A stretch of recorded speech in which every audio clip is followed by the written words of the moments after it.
गोविंदगढ़ कस्बे को आज रामगढ़ विधायक साफिया जुबेर खान की ओर से एक और सौगात मिली। गोविंदगढ़ कस्बे के सामुदायिक स्वास्थ्य केंद्र में आज रामगढ़ विधायक साफिया जुबेर खान SNCU यूनिट का लोकार्पण करने पहुंची, जहां बच्चों की देखभाल के लिए एक यूनिट बनाई गई थी।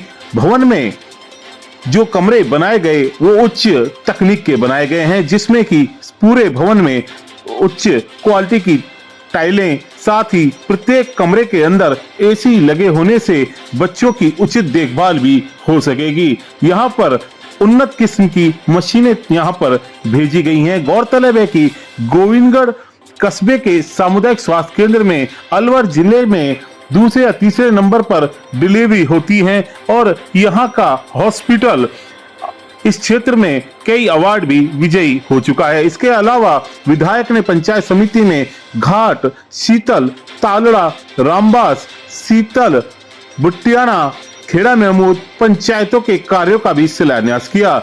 इसके अतिरिक्त पंचायत समिति परिसर में 3 भवनों के जीर्णोद्धार का शिलान्यास भी वहां पर किया।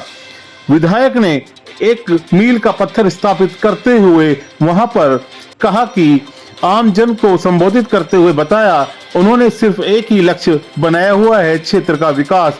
वह उन्होंने करके भी दिखाया है। बाकी उन्होंने कहा कि पूर्व विधायक ने 10 साल में कोई कार्य नहीं किया। इसके साथ ही विधायक ने नगर पालिका गोविंदगढ़ में सड़कों के सुदृढ़ीकरण और नवीनीकरण, सड़क निर्माण के लिए 3 करोड़ की लागत के निर्माण के लिए शिलान्यास भी किया। शिलान्यास के उद्घाटन के दौरान नगर पालिका चेयरमैन प्रतिनिधि अजय मेठी ने कहा कि गोविंदगढ़ क्षेत्र में पूर्व विधायक 10 वर्ष में केवल एक ही सड़क बना पाए, जिस पर वहां विधायक साफिया जुबेर खान के नेतृत्व में इस क्षेत्र को एक विकास के नए आयाम स्थापित हुए हैं।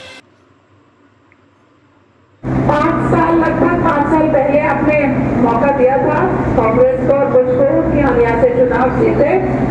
राजस्थान में कांग्रेस की सरकार बन चुकी थी और मैंने जो आपसे वादा किया था कि विकास और भाईचारा के नाम पे वोट मांग रही हूँ और इसमें खरी उतरूंगी।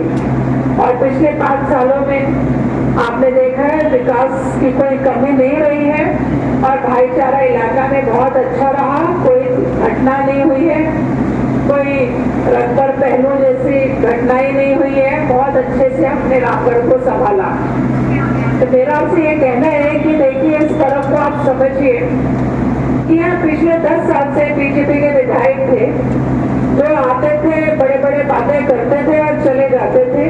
ना तो उन्हें आपके इलाके की चिंता थी, ना आपके बच्चों की चिंता थी, ना आपके महिलाओं की चिंता थी, ना गांव में जो लोग प्यासे हैं उनको पानी पिलाने की चिंता थी, जो सड़कें टूटी पड़ी हैं उनको बनाने की चिंता थी।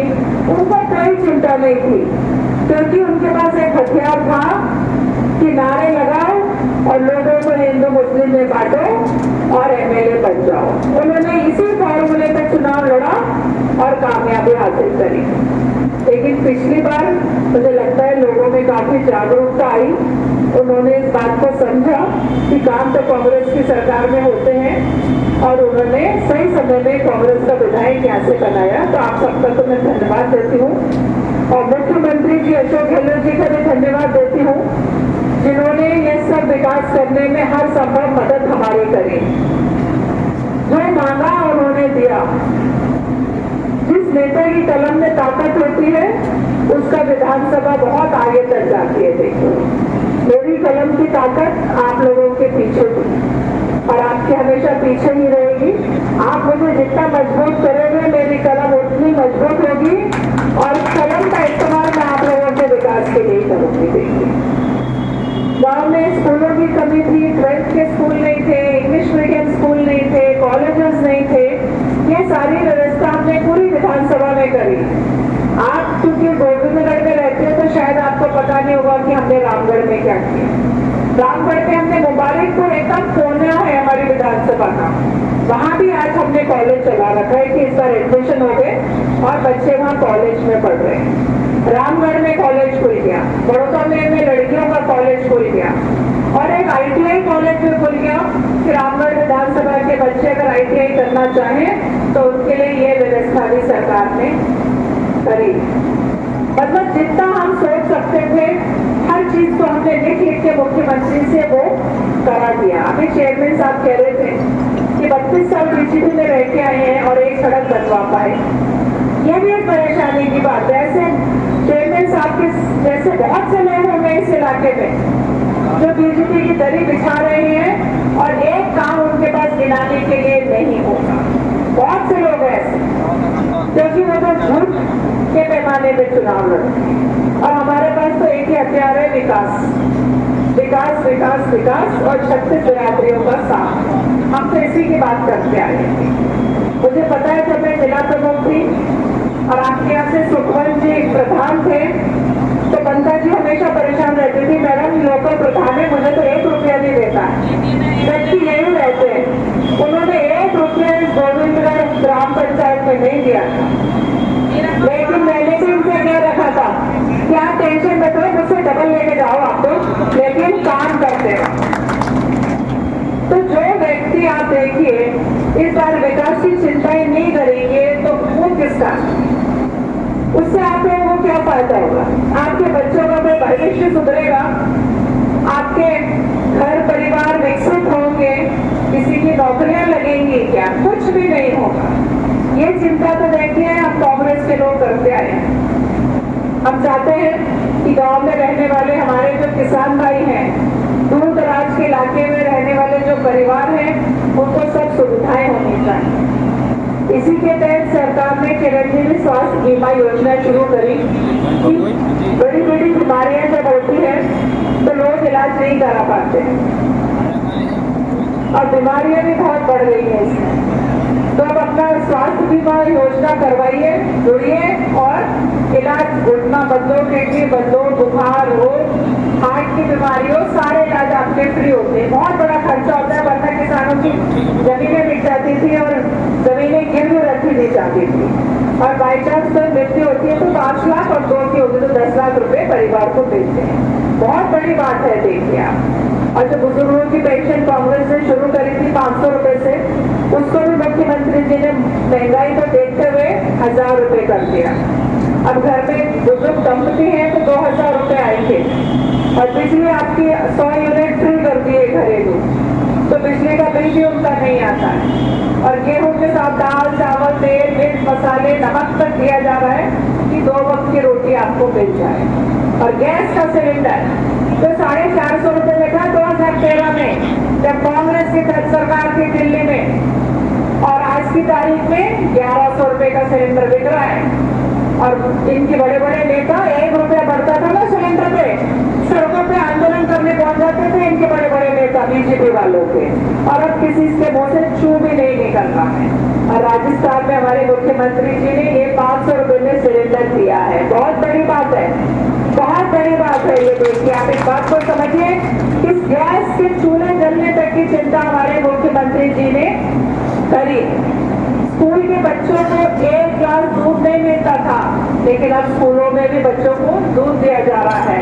2 जोड़ी यूनिफॉर्म मिल रही हैं, सिलाई के पैसे मिल रहे हैं। यानी कि जो जो परेशानियां होती थी एक गरीब परिवार को, उन सब परेशानियों के बारे में सोचा है सरकार ने और उसको दूर करने का प्रयास किया है कल्याणकारी योजनाओं।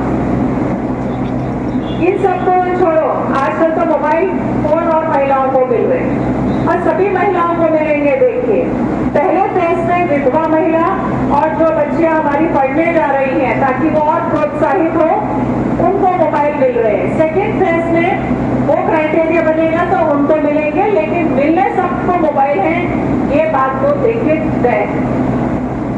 अब इससे ज्यादा आप बताइए अब कौन सी चीज बची है जो आपको नहीं मिली हो। तो हम तो मुख्यमंत्री जी आज अलवर ही आए पड़े हैं काटूवास में, व्हाट्सएप पे भी हम मैसेज दे देंगे तो वो कल ही उसकी घोषणा भी कर देंगे। आप बता दो कि क्या चाहिए गोविंदगढ़ वासियों, आपका SDM ऑफिस, आपका पंचायत समिति, आपकी नगर पालिका, आपका पानी का क्या मतलब कुछ छोड़ा तो है नहीं। अब इसके आगे मेरा दिमाग अभी तो कर चलने का है और सड़कों का जाल बिछी गया, आपने देखा है। एक सड़क को भरतपुर बॉर्डर से लेके वो किशनगढ़ तक हमने पहुंचा दी है 66 करोड़ की, कि आपको जाना तो सीधा रामगढ़ में से सीधा निकल जाओ। एक एक्सप्रेस हाईवे आपका बन ही गया। एक रामगढ़ में जो रेलवे फाटक है उस पर ROB भी बन जाएगा आपके साथ। अब ये रामगढ़ सही मायने में श्री रामगढ़ बनेगा और इसका श्रेय कांग्रेस सरकार को जाएगा। मुंह पे राम बगल में छुरी, ये कलयुग की परिभाषा है और वही हो रहा है बीजेपी में। पिछले विधायक श्री रामगढ़ करते थे, लेकिन काम सारे रावण वाले करते है कि नहीं? सच्चाई है कि नहीं है? कोई मर्यादा नहीं। श्री राम मर्यादा पुरुषोत्तम के नाम से जाने जाते हैं, लेकिन भारतीय जनता पार्टी उनका नाम तो इस्तेमाल करती है, लेकिन मर्यादा का ध्यान कुछ नहीं करती है। ये आप लोग भी अच्छे से जानते हैं, क्या ऊपर से ना माने, लेकिन आपके मन के अंदर तो ये सच्चाई है।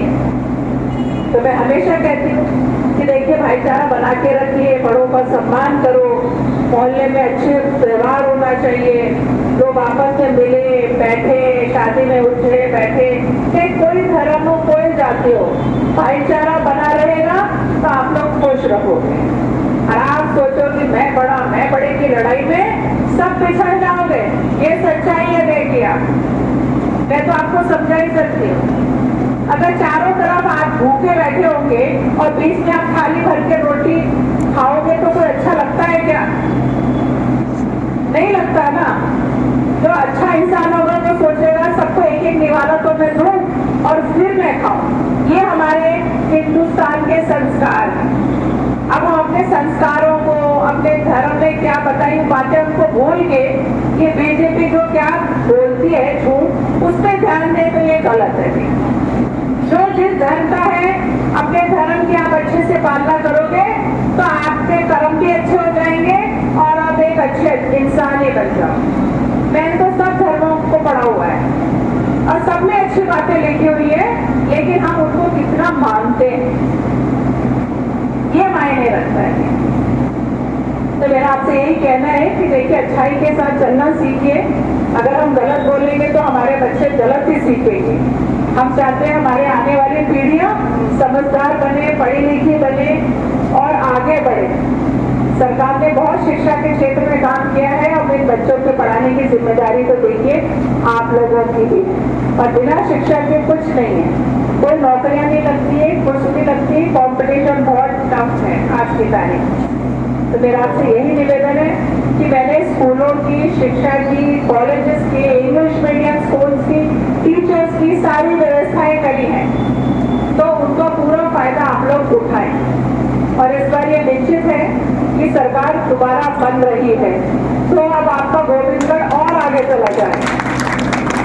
जो छोटी मोटी कमियां रह गई हैं, कई गांव में जाते हैं वहाँ अभी भी गंदे पानी है, क्योंकि ड्रेनेज सिस्टम नहीं है, कहीं नाली नहीं है।